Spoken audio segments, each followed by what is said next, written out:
और रामायण, क्योंकि भगवान राम की बात हो रही है, तो रामायण की सबसे बड़ी सीख तो यह है, दैहिक दैविक भौतिक तापा, राम राज नहीं कहूं व्यापा। 44% बेरोजगारी की दर आई है कल 20 से 25 साल के युवाओं में।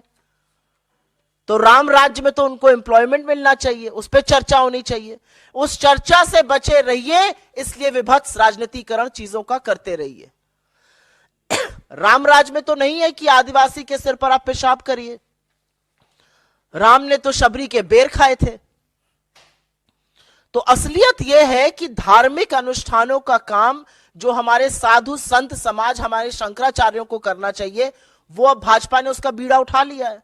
तो उससे लोग आहत हैं, आक्रोशित हैं, लेकिन वो लोग आपको टीवी पर नहीं दिखाई देंगे क्योंकि वो दिखाई नहीं दिए। पिछले 48 घंटे में इतना आक्रोश, इतने आहत लोग दिखे। जो भाजपाई मैन्युफैक्चर्ड आक्रोश और आहत था वो काफी चरम सीमा पर भी पहुंचा अपना पिछले 48 घंटे में। मैं 2-4 बातें धर्म के बारे में और जो धार्मिक बातें हो रही हैं उसके बारे में कहना चाहती हूं। धर्म जो है वो व्यक्तिगत आस्था का विषय है। हम में से हर व्यक्ति किसी ना किसी धर्म का अनुयायी है, धर्म के मूल्यों को लेके जीता है, धर्म के मूल्यों को लेके मानता है। तो जब धर्म व्यक्तिगत आस्था का विषय है तो उसका इतना विभत्स राजनीतिकरण क्यों किया जा रहा है? क्या उसका इतना विभत्स राजनीतिकरण होना सही है? यह पहली बात मैं आपके सामने मुखरता से रखना चाहती हूं। दूसरी जरूरी बात, धार्मिक अनुष्ठानों का काम, धार्मिक अनुष्ठानों को करने की विधि, धार्मिक अनुष्ठानों को करने का तरीका, धार्मिक लोग जो संबंधित हैं, जो इसको करते हैं, उन पर छोड़ देना चाहिए। और यह सिर्फ मैं नहीं कह रही हूं, या सिर्फ हम नहीं कह रहे हैं, या ये तमाम लोग देश में नहीं कह रहे हैं। यही कहना इस देश के 4 शंकराचार्यों का है। बहुत लोग जो आक्रोश हैं, जो आहत हैं, जो लगातार शोज कर रहे हैं, आपका कहां था यह आक्रोश? आप क्यों नहीं आहत हुए जब हिंदू धर्म के सर्वोच्च 4 ज्ञानी जिनको बोला जाता है, जो 4 शंकराचार्य हैं, जब उन्होंने निर्णय लिया कि वो अयोध्या नहीं जाएंगे? यह आक्रोश क्यों नहीं आया? ये आहत क्यों नहीं हुए? वो धर्मभीरू कहां थे? ये मैं जानना चाहती हूं। शंकराचार्यों का अपमान या उनको ना बुलाने का जो गलत तरीका था, इस पर क्यों नहीं लोग आक्रोशित हो रहे हैं? क्योंकि बहुत सारे लोग जो नए नए धर्मभीरू बने हैं वो इस बात को नहीं मानते और ये शायद नहीं जानते हैं कि शंकराचार्यों का हिंदू धर्म में क्या महत्व है। ये चारों हिंदू धर्म के स्तंभ हैं। आदि गुरु शंकराचार्य ने 4 मठों की स्थापना करी थी और उससे एक तरह से पूरे देश को जोड़ा था। उत्तर में आपका जोशी मठ में, फिर पूर्व में आपका गोवर्धन मठ पुरी में स्थित, दक्षिण में श्रृंगेरी शारदा मठ और पश्चिम में द्वारका पीठ। और इन चारों शंकराचार्यों ने निर्णय लिया है कि वह अयोध्या नहीं जाएंगे और इस पर कोई आक्रोश नहीं है। क्या यह धर्म को आहत नहीं कर रहा है? धार्मिक चीजों में, धार्मिक अनुष्ठानों में, धार्मिक परंपराओं में, सनातन संस्कृति में राजनीति करना सर्वथा गलत है। हम कहां जाने से मना कर रहे हैं? हम 22 तारीख को, और यह बात हमारे अध्यक्ष ने कही है, हम 22 तारीख को जो अयोध्या में मोदी जी के नाक के नीचे मोदी जी की प्रेजेंस और आरएसएस संघ के प्रमुख की प्रेजेंस में हो रहा है, उसमें नहीं जा रहे हैं, जहां हमारे शंकराचार्य नहीं जा रहे हैं। हम जो विभत्स राजनीति की जा रही है उसका हिस्सा नहीं बनना चाहते हैं। और यह भाजपा का राजनीतिक आक्रोश और आहत होना आपको दिख रहा है, यह देश का नहीं दिख रहा है, ना यह हिंदू धर्म को मानने वालों का दिख रहा है। अंतिम बात एक यही कहना चाहती हूं, यहां पर भाजपा ने इस देश को बहुत तरीके से बांटा। भाजपा ने जाति में, भाजपा ने लैंग्वेज पर, बोलने पर, आप किसकी पूजा करते हैं, कौन सी वेशभूषा पहनते हैं, हर तरह से बांटने का प्रयास किया। लेकिन पहली बार भाजपा ने सनातन धर्म को ही संप्रदायों में बांट दिया। कुछ जो वक्तव्य भाजपा के और उनके लोगों के अयोध्या से आ रहे हैं, सुन लीजिए तो लगेगा सनातन धर्म को संप्रदाय में बांटने का काम भारतीय जनता पार्टी ने किया है। कांग्रेस पार्टी व्यक्तिगत आस्था को सर्वोपरि मानती है। कांग्रेस पार्टी ने हमेशा कहा है, और हम हमेशा मंदिर, मस्जिद, गुरुद्वारे, जैसा कि पवन जी ने यहां पे कहा, गिरजाघर गए हैं और आगे भी आस्था के अनुसार जाते रहेंगे। आपकी जानकारी के लिए बता दूं, उत्तर प्रदेश कांग्रेस कमेटी 15 तारीख को सारी कमेटी, वहां के तमाम नेता जनरल सेक्रेटरी इंचार्ज के साथ अयोध्या दर्शन के लिए जा रहे हैं। तो किसी पर कोई पाबंदी नहीं है। यह व्यक्तिगत इनविटेशन आया था क्योंकि वहां पर इतना विभत्स राजनीतिकरण देखा गया। हमने 22 तारीख को जाने से इनकार किया। हम सबको स्वतंत्रता है। अगर मैं और पवन जी भी जाना चाहे, हमें पूरी स्वतंत्रता है जो पार्टी को है। हम में से कोई कभी भी जा सकता है। तो इसका जो विभत्स रूप दिया जा रहा है, जो आक्रोश है, उस आक्रोश पर 2-4 शोज ये भी होने चाहिए कि हमारे शंकराचार्य इसका बहिष्कार क्यों कर रहे हैं, क्योंकि शंकराचार्य का अपमान हिंदू धर्म के अनुयायियों का अपमान है।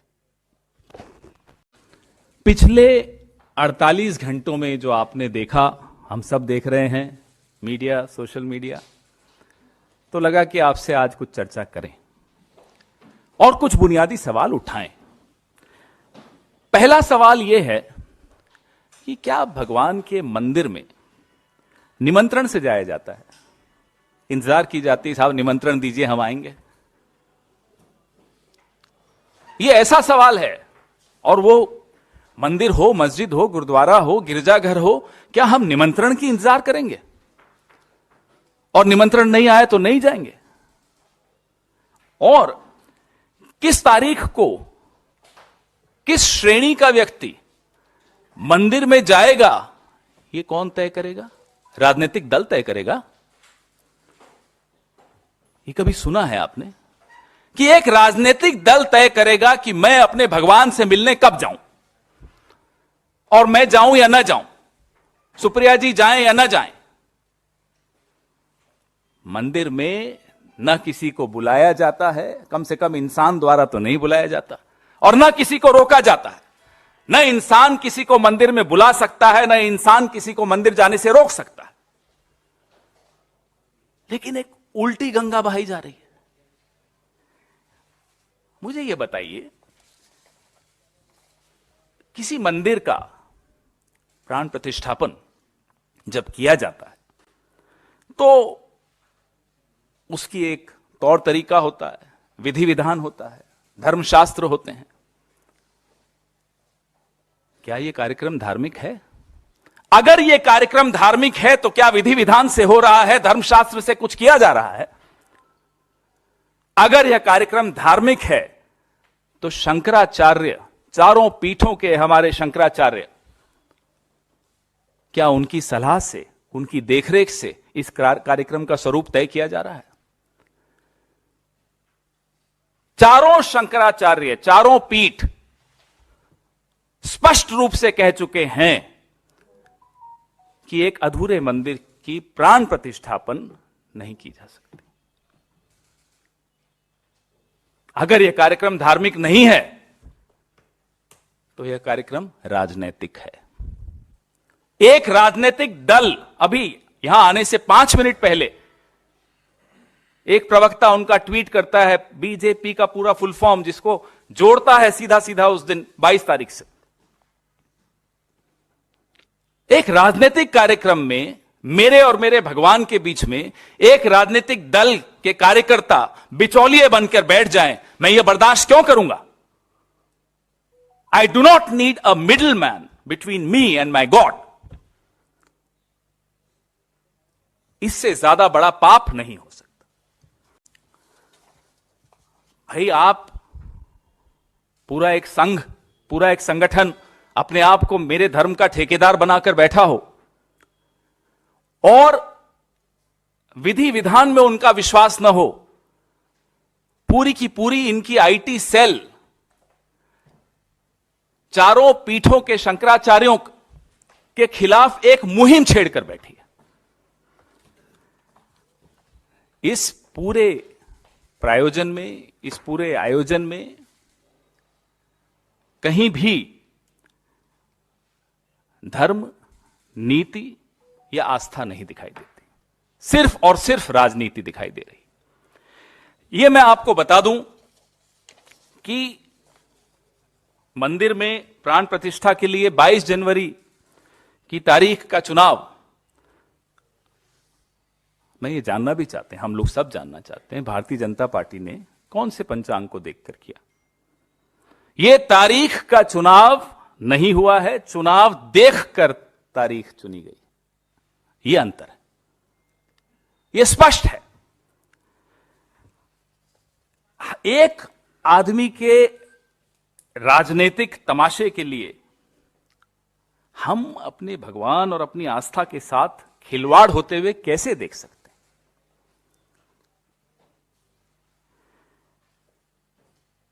मंदिर निर्माण का काम विधिवत पूरा हो, करोड़ों भक्तों की जिसमें आस्था और विश्वास जुड़ा हुआ हो, उसमें कोई सरकारी दखलंदाजी, कोई राजनीतिक दखलंदाजी मुझे नहीं लगता कि कोई भी भक्त बर्दाश्त करेगा। हम जानना चाहते हैं कि मंदिर में कौन आए कौन ना आए, यह बताने वाले आप कौन हैं? प्रभु राम जब अयोध्या लौटे तो आम प्रजा उनके स्वागत के लिए उमड़ पड़ी थी। प्राण प्रतिष्ठा में वीवीआईपी की एंट्री लगाने वाले आप कौन हैं कि ये आएगा वो नहीं आएगा? जब हमारे जो सर्वोच्च धर्मगुरु हैं हिंदू धर्म के, वो विधिवत रामनवमी को प्राण प्रतिष्ठा करना चाहते थे, तो फिर ये पूरा कैमरों की फौज लेकर आधी अधूरी प्राण प्रतिष्ठा करने वाले आप कौन हैं? ये हम बार बार पूछ रहे हैं। हैरानी की बात है, बचपन से सुनते आए कि भाई राम की वजह से हम इस दुनिया में आए, उनकी उंगली पकड़कर चलते हैं हम, लेकिन हमने विज्ञापन देखे कि कोई और है जो भगवान राम की उंगली पकड़ के चला रहा है। अरे आप कौन है साहब? इतना बड़ा कद हो गया आपका कि आप भगवान से ऊपर हैं, आप शंकराचार्य से ऊपर हैं, आप हिंदू धर्म से ऊपर हैं। आपने पूरे के पूरे अपने कैबिनेट में आप अकेले दिखेंगे, चुनाव आयोग पे आप नियंत्रण करेंगे, मीडिया पे आप नियंत्रण करेंगे, सीएजी आप नियंत्रण करेंगे, अब धर्म क्षेत्र में भी आप ही नियंत्रण करेंगे। वहां भी खत्म, वहां भी एक ही चेहरा दिखेगा। क्यों? आप कौन हैं? यही हमारा सवाल है, आप हैं कौन? अपने आप को जो भगवान से ऊपर बना ले। और हमारे कुछ साथी मीडिया के बड़े चिंतित हैं, पिछले 48 घंटे से बहुत चिंतित हैं और हमलावर हैं हम पर कि साहब ऐसा निर्णय ले लिया कांग्रेस ने, 2024 में नुकसान करा दिया। तो मानते हो ना कि ये नफा नुकसान चुनाव का देखा जा रहा है? मानते हो ना? कांग्रेस को क्या करना है क्या नहीं करना, कांग्रेस वो कर रही है। आप लोग अपना काम नहीं कर रहे। आप लोग जो हमारे धर्मगुरु हैं उनको अपना काम नहीं करने दे रहे। तो आप अपनी चिंता कीजिए, हमारी चिंता मत कीजिए। शंकराचार्यों को नाराज करके सरसंघचालक जाएंगे, वहां बैठेंगे, वो प्राण प्रतिष्ठापन उनकी देखरेख में प्रधानमंत्री जी करेंगे। ये कौन सा आयोजन है? इसलिए मैं फिर से दोहराता हूं, यह कतई धार्मिक आयोजन नहीं है, यह पूर्ण रूपेण राजनैतिक आयोजन है।